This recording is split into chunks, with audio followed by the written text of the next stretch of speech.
राधे राधे मित्रों, स्वागत है आपका रीजनिंग एक्सपर्ट हंसिंग ठाकुर चैनल पर। आज हम कोडिंग रिकॉर्डिंग का पार्ट नंबर 3 शब्द में ही नाम परिवर्तन या शब्दों के नाम परिवर्तन वाले कूट इस टाइप के बारे में पढ़ेंगे। उससे पहले जो आपको मैंने सेल्फ करने के लिए 2 एग्जाम्पल दिए थे, जो कि पहले टाइप के थे अंग्रेजी वर्णमाला पर आधारित कूट, उनके बारे में चर्चा करेंगे।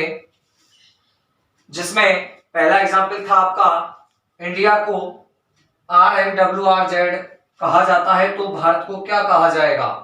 मैंने आपको करने का सबसे पहले तरीका यही बताया था कि सबसे पहले हम क्रमांक लिखते हैं 9, 14, 4, 9, 1, 18, 13, 23, 18, 26। इसके बाद पहले का संबंध पहले से निकालते हैं।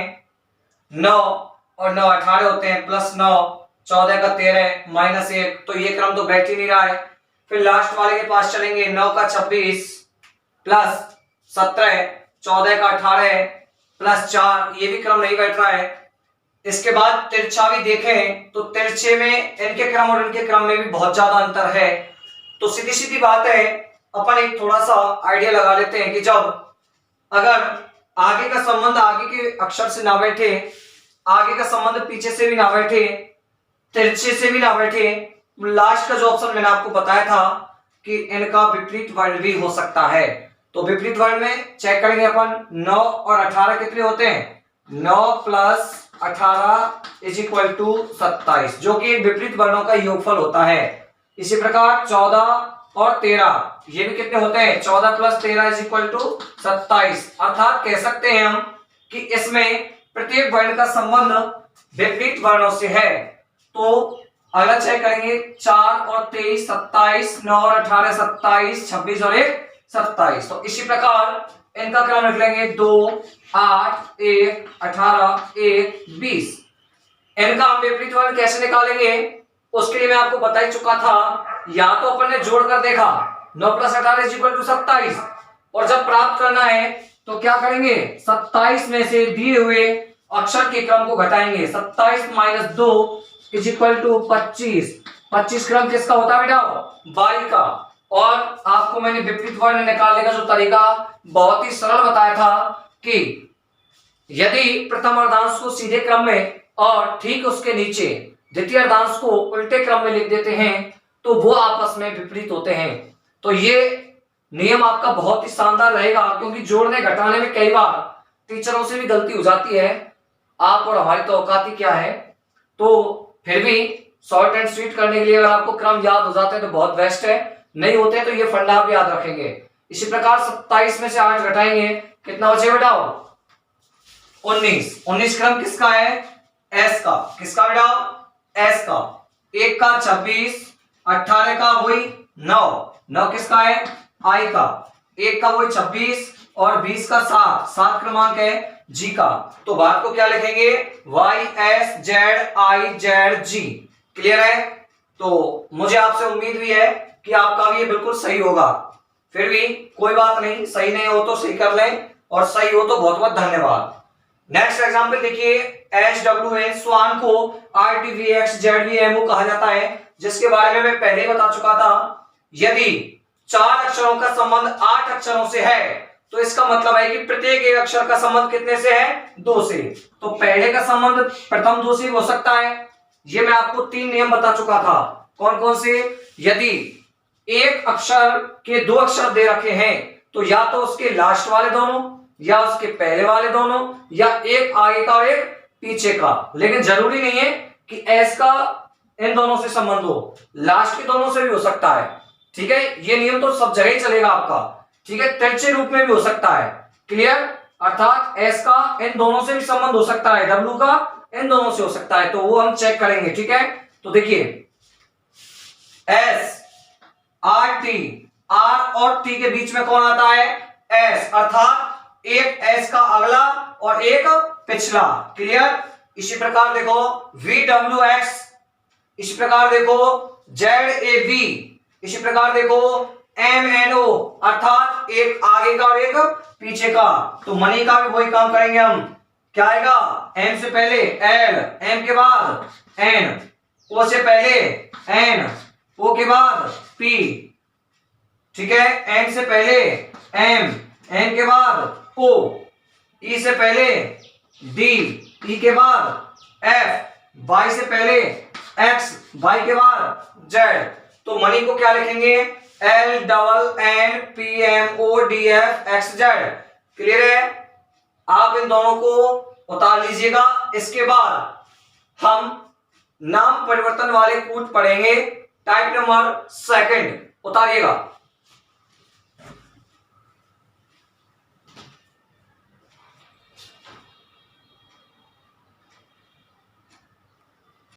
तो बच्चों, अब हम बात करेंगे टाइप नंबर 2 की, शब्दों के नाम परिवर्तन वाले कूट। नाम से पता चल रहा है ऐसे सांकेतिक भाषा पर आधारित प्रश्नों में कुछ शब्द दिए हुए होंगे। जैसे मैं आपको छोटा सा एग्जांपल देता हूं कि राजा को रंक कहा जाए, रंक को महाराज कहा जाए, महाराज को वकील कहा जाए, वकील को ग्वाला कहा जाए। तो बताओ कोर्ट में केस कौन लड़ेगा? आपको पता है वकील को क्या कहा जा रहा है? ग्वाला। तो आज से आपका केस कौन लड़ेगा? ग्वाला। आपको खूब पता है कि कोर्ट में केस कौन लड़ता है? वकील लड़ता है। लेकिन हमें प्रश्न पर आधारित रहना है पूरी तरीके से, उसकी हकीकत से बिल्कुल भी वाकिफ नहीं रहना है, ठीक है। और मैं आपको एक छोटी सी बात बता दूं कि शब्दों के नाम परिवर्तन वाले कूट में अधिकतर ऐसे ही प्रश्न या ऐसे ही शब्द आएंगे जिनके बारे में हमें अक्सर कर नॉलेज होती है। तो देखिए, सांकेतिक भाषा पर आधारित इस प्रकार के प्रश्नों में कुछ विशिष्ट वस्तुओं के नाम परिवर्तित कर दिए जाते हैं जो कि उनके कूट होते हैं। मैंने अभी जैसे बताया कि राजा को रंग कह दिया, तो राजा का नाम परिवर्तन करके क्या रख दिया? रंग। तो रंग उसका राजा का क्या हो गया? कूट हो गया। इन्हीं दिए गए नामों के या कूटों के आधार पर जो हमने राजा को रंग कहा है, अगर मैं क्वेश्चन आपसे पूछ लेता हूं कि राज्य कौन करेगा, तो रंग करेगा, क्योंकि राजा को क्या कह दिया अपन ने? रंग। तो उन्हीं कूटों के आधार पर ही हमें उत्तर देना होता है, लेकिन सतर्कता अवश्य ही बरतनी चाहिए। इसके बाद मैंने आपको नोट में एक छोटी सी बात और लिखाई है, हमें उन वस्तुओं की हकीकत को भूलना होगा, केवल प्रश्न पर ही आश्रित होना है। क्लियर?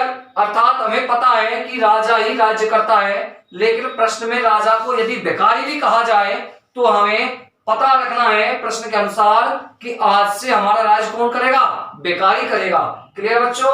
आप इसको उतारिए। इसके बाद इस टाइप के एग्जाम्पल आपके सामने रखूंगा।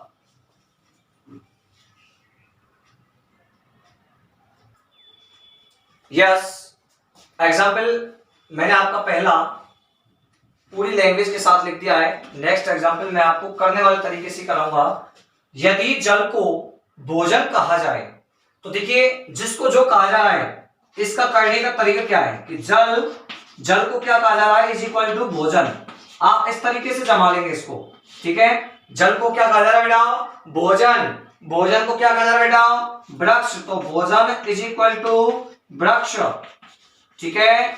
और वृक्ष को क्या कहा जा रहा है? वृक्ष को कहा जा रहा है आकाश। क्या कहा जा रहा है बेटा? आकाश। और आकाश को क्या कहा जाएगा? दीवार। प्रश्न के अनुसार हमें पता नहीं क्या कह रहा है, ठीक है। आकाश को क्या कह रहा है? वो दीवार। अब प्रश्न हम क्वेश्चन जो पूछ रहा है उसका आंसर कैसे देंगे? सुनिएगा, हमने तो जैसे प्रश्न ने कहा था उसी तरीके से डिवाइडेशन कर दिया या जमा दिया है प्रश्न को कि जल इज इक्वल टू भोजन, भोजन इज इक्वल टू वृक्ष, वृक्ष इज इक्वल टू आकाश, आकाश इज इक्वल टू दीवार। प्रश्न पूछा है तो बताइए फल कहां उत्पन्न होंगे? आप सभी जानते हैं कि फल कहां लगते हैं? वृक्ष पर। किस पर लगते हैं बेटा? वृक्ष पर। लेकिन इसका आंसर वृक्ष नहीं होगा। क्यों नहीं होगा? क्योंकि वृक्ष को किसकी संज्ञा दी है? आकाश की। तो फल कहां से लगेंगे? आकाश से। फल कहां लगेंगे बेटा? आकाश में लगेंगे, आकाश में उत्पन्न होंगे। ये आपका क्या होगा?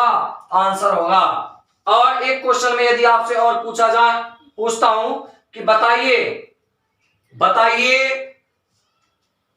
आज से, अगर मैं कहूं आज से यदि आपको पीने की आवश्यकता हो, या कह सकते हैं कि प्यास बुझाने के लिए आपको क्या पीना होगा, ठीक है, या व्यक्ति को प्यास लगेगी तो क्या पिएगा। जल को क्या कहा था उसमें, भोजन, तो व्यक्ति जल ना पी करके क्या पिएगा, भोजन। यदि प्रश्न एक और पूछूं मैं आपको यहां से कि बताइए, आपको खूब पता है कि एरोप्लेन, हवाई जहाज कहां उड़ती है, आकाश में।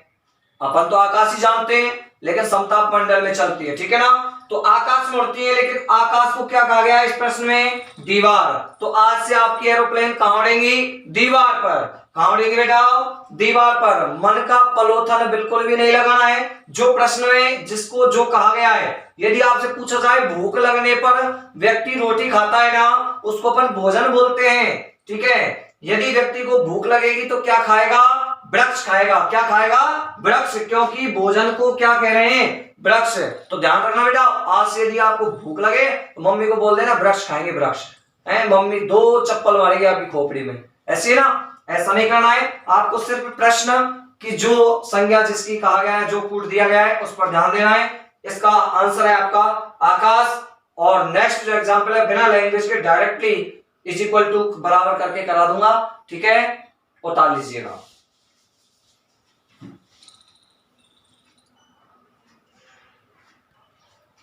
यस, एग्जाम्पल मैंने आपके 2 दे दिए हैं, पर्टिकुलर 2 एग्जाम्पल के 2 ही क्वेश्चन पूछे, लेकिन मैं आपसे बहुत सारे क्वेश्चन यही पुटअप करूंगा आपको समझाने के लिए। पूरी बिना लैंग्वेज के डायरेक्ट लिखा दिया है। नारंगी को मक्खन कहा जाए, मक्खन को साबुन कहा जाए, साबुन को स्याही कहा जाए, स्याही को मधु कहा जाए, मधु को केला कहा जाए। तो सबसे पहले अपन को ध्यान रखना है कि किसको क्या कहा जा रहा है, ठीक है। ये तो इधर वाले जो नाम होते हैं वो तो होते हैं ओरिजिनल, ठीक है, और ये होंगे इनके कूट, क्लियर। जैसे नारंगी को क्या कहा जा रहा है, मक्खन। यदि अपन मन कर रहा है संतरा खाने का, नारंगी खाने का, तो क्या खाएंगे बदले में, मक्खन। अगर आपसे पूछा जाए आपकी रोटियां किससे चुपड़ी जाती हैं, किससे चुपड़ी जाएंगी, साबुन से, बोल देना मम्मी से, ठीक है ना। किससे चुपड़ोगे, हाथ से, साबुन से। प्रश्न क्या पूछा है, तो बताइए कपड़ा धोने के लिए किसका प्रयोग होगा। आपको पता है कपड़े किससे धोते हैं, सर्फ या साबुन से। यहाँ सर्फ का नाम आया नहीं, किसका नाम आया है, साबुन का। लेकिन साबुन को क्या कहा गया है, स्याही। तो सर्फ और साबुन की बजाय आज से कपड़ा किससे धोगे आप, स्याही से। तो इस क्वेश्चन का आंसर भी क्या आ जाएगा, स्याही। क्लियर बेटा, कपड़ा किससे धोगे, स्याही से। अगर आपसे पूछा जाए पेन में क्या पाई जाती है, जिसका हम लिखने में प्रयोग करते हैं, स्याही, लेकिन आज से आपके पेन में क्या मिलेगा, मधु। क्या मिलेगा, मधु। अगर आपसे पूछा जाए कि मधुमक्खियां क्या देती हैं, क्या देती हैं, केला। क्या देंगी बेटा आज से मधुमक्खी, केला। क्यों, क्योंकि मधु को क्या कह रहे हैं, केला। तो आज से आपकी मधुमक्खियां भी क्या देंगी, केला। क्लियर। तो बहुत सारे क्वेश्चन आपको मैंने बताए इसी एग्जाम्पल से, कोई भी क्वेश्चन पुट अप किया सकता है। क्लियर बेटा। सेम पोजीशन आपकी सेकंड एग्जाम्पल में, लाल को पीला, पीला को सफेद, सफेद को नीला, नीला को हरा कहा जाए, हरा को बैंगनी कहा जाए, बैंगनी को गुलाबी कहा जाए। तो बताइए दूध का रंग कैसा होगा, या दूध कैसे रंग का होता है। आप सभी जानते हैं कि दूध का रंग कैसा होता है, सफेद। लेकिन यह सफेद को क्या कहा गया है, नीला। तो आज से आपकी भैंसों का दूध का रंग कैसा होगा, नीला। कैसा होगा बेटा, नीला। अगर आपसे पूछा जाए कि वृक्षों का रंग कैसा होता है, आप सभी जानते हैं हरा होता है, लेकिन हरे को क्या कहा गया है, बैंगनी। तो आज से आपके वृक्षों का कलर कैसा हो जाएगा, बैंगनी। और अच्छा एक चीज पूछे आपसे कि बैंगन किस कलर के होते हैं, बताइए। तो बैंगन बैंगनी कलर के होते हैं, लेकिन बैंगनी को क्या कह रहा है, गुलाबी। प्रश्न क्या कह रहा है, गुलाबी। तो आज से आपके बैंगन कैसे हो जाएंगे, गुलाबी बैंगन। कैसे हो जाएंगे, गुलाबी बैंगन, ठीक है। अगर आपसे पूछा जाए एक क्वेश्चन और पूछ लेता हूं इसी में से मैं, यदि व्यक्ति के रक्त को देखा जाए तो रक्त का रंग कैसा होगा। आप सब जानते हैं रक्त का रंग कैसा होता है बेटा, लाल। लेकिन लाल को किसकी संज्ञा दी जा रही है, पीले की। किसकी संज्ञा दी जा रही है, पीले की। तो आज से आपके ब्लड का रंग कैसा होगा, पीला। प्रश्न के अनुसार कहीं सचमुच समझ जाए, ठीक है बेटा। लेकिन अपन को जो क्वेश्चन लिखा है उस क्वेश्चन का आंसर क्या है? नीला। अब मैं कुछ भी पूछ सकता हूं आपसे, कोई भी चीज पूछ ले, कोई भी क्वेश्चन बना दे, सबका आंसर आपको इधर वाले पूटों के आधार पर देना है। क्लियर है? अब आप इसको नोट कीजिए।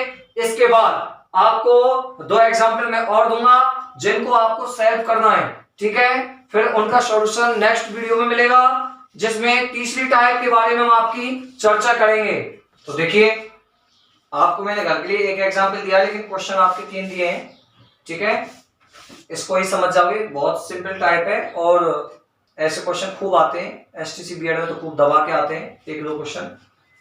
चोर को सिपाही कहा जाए, सिपाही को डकैत कहा जाए, डकैत को न्यायाधीश कहा जाए, न्यायाधीश को लुटेरा कहा जाए, लुटेरा को वकील कहा जाए, वकील को शिक्षक कहा जाए। तो उसी सांकेतिक भाषा में अगर आपसे क्वेश्चन पूछा जाए कि न्यायालय में फैसला कौन करेगा, तो आप देख लेना कौन करेगा। इसके आंसर मैं आपको नेक्स्ट वीडियो में बताऊंगा। अपराधी को कौन पकड़ेगा, वकालत कौन करेगा। इसके बाद जो आपकी तीसरी टाइप है शब्दों के समूह कूट, ठीक है ना, उसके बारे में चर्चा हम करेंगे और इसके सॉल्यूशन के साथ। तीसरी टाइप शब्दों के समूह कूट।